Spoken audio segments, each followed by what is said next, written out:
எண்ணெய் சுட்டதுக்கப்புறம் தேவையான அளவு கடுகு,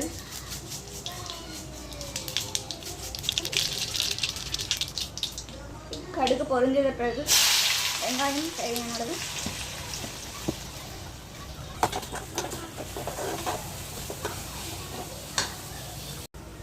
தக்காளி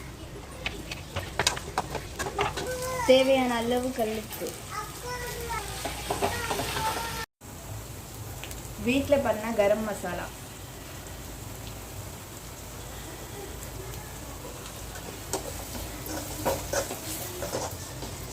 இஞ்சி பூண்டு பேஸ்ட்,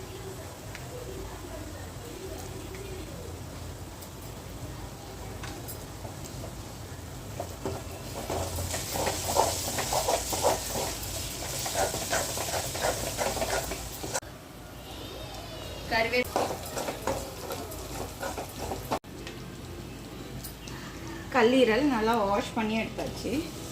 போட்டு நல்லா ஒரு 1/4 மணி நேரம் சிம்மில் வச்சுருந்தோம் மூடி.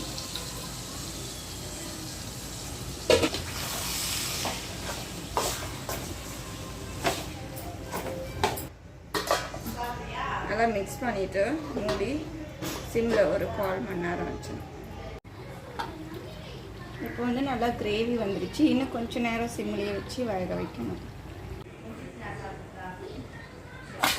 சிம்மில் வச்சுட்டோம்னா நல்லா கிரேவி நிறைய வந்திருக்கு.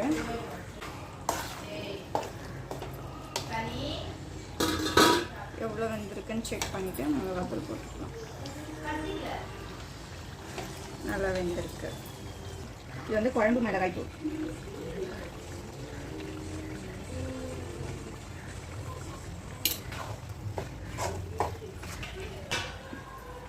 மிளகாய்த்தூள் போட்டுட்டு அந்த சிம்மில் வச்சு வந்து அந்த கிரேவிலே தான் வேக வச்சு எடுக்கிறோம். தண்ணி எதுவுமே மிக்ஸ் பண்ணுறது கிடையாது. இப்போ வந்து ரெடி ஆகிடுச்சு. கொத்தமல்லி போட்டுட்டு ஆஃப் பண்ணிக்கிறோம்.